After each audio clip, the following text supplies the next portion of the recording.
Hello po, andito po tayo sa CEU. And magtatanong po tayo sa estudyante po from CEU kung pabor po ba siya na ma-impeach si Vice President Sara Duterte. For me, ako pabor ako for impeachment for Sara Duterte. Kasi, first of all, wala pa siya nagagawa. Right? Yeah, tama. Tapos, and second, parang nonsense siya as a vice president. Especially yung, yung isang kaibigan na libro na para bang, anong make sense na? Anong sense ng isang libro na yun? Oo.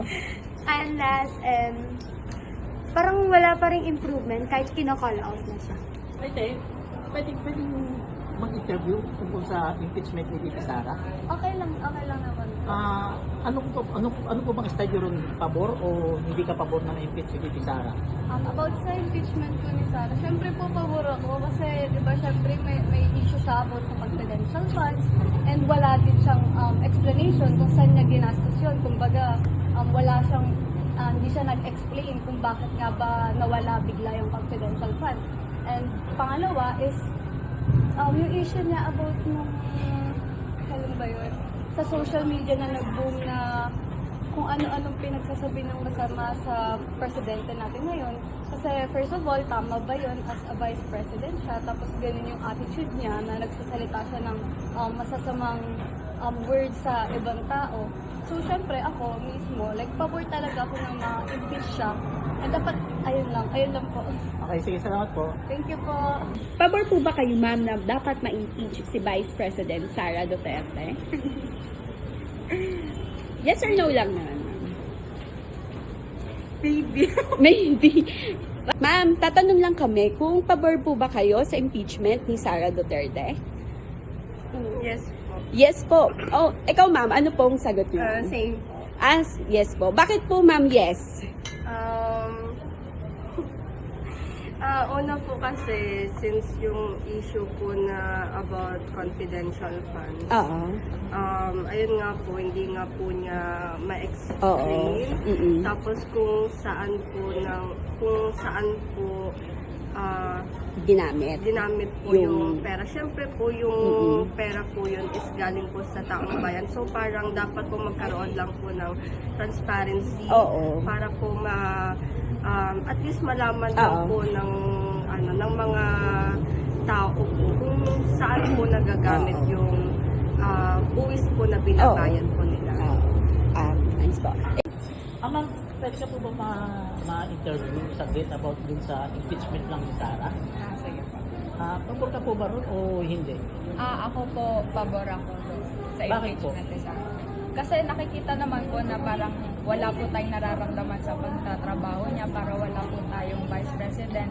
And given the fact nung last year po, nung umuso yung libro niya na isang kaibigan na madali lang naman po i-compose ng kahit ordinaryong tao lang.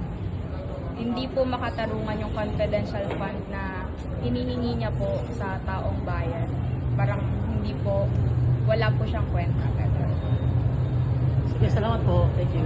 Ma'am, pabor po ba kayo na ma-impeach si Vice President Sara Duterte? Yes. Oh, right ma'am? Kasi thank you Lord kapag na-impeach. Uy, legit ba? Impeachment ni VP Sara, I really do believe na hindi aligned yung mga ginawa niya sa current, so meron siyang platform, right?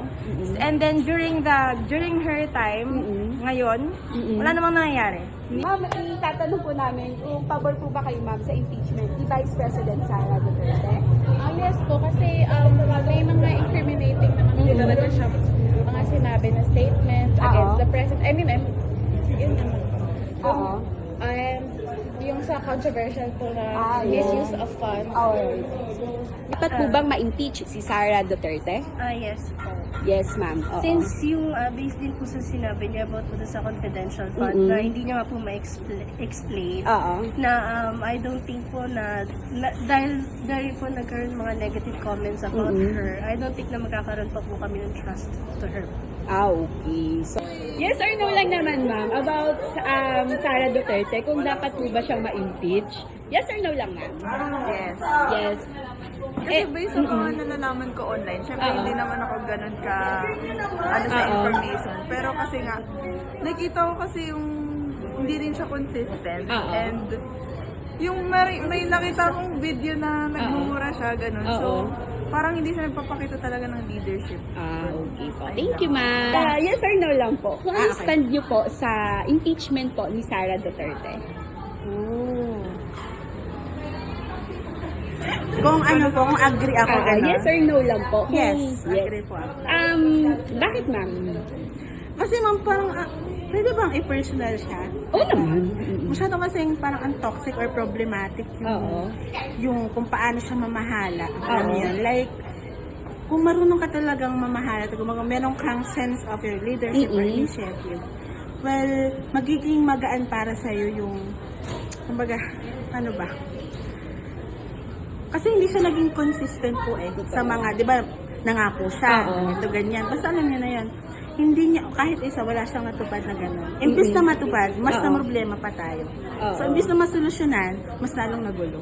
Opo. So, yes po kayo na dapat ma-impeach si Vice President Sara. Hello po, good morning po. Okay lang po kung magkatanong lang po, saglit lang po. Kung pabor po ba kayo sa impeachment ni Sara Duterte po? Yes or no lang po? Yes po, bakit po? Kahit konti lang po.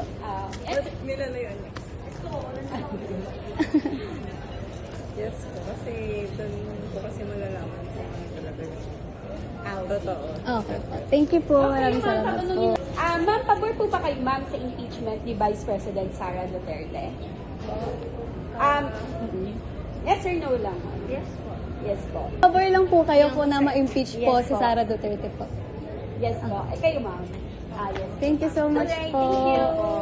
Ma'am, pabor po ba kayo sa impeachment ni Vice President Sara Duterte? Opo. Yes, ma'am. Okay.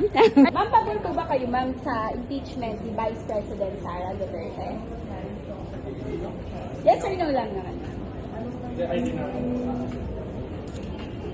Yes po. Yes po. Thank you po. Thank you po.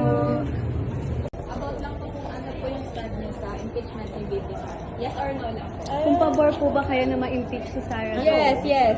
Thank you po.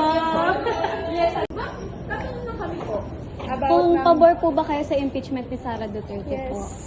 Thank you po. Thank you.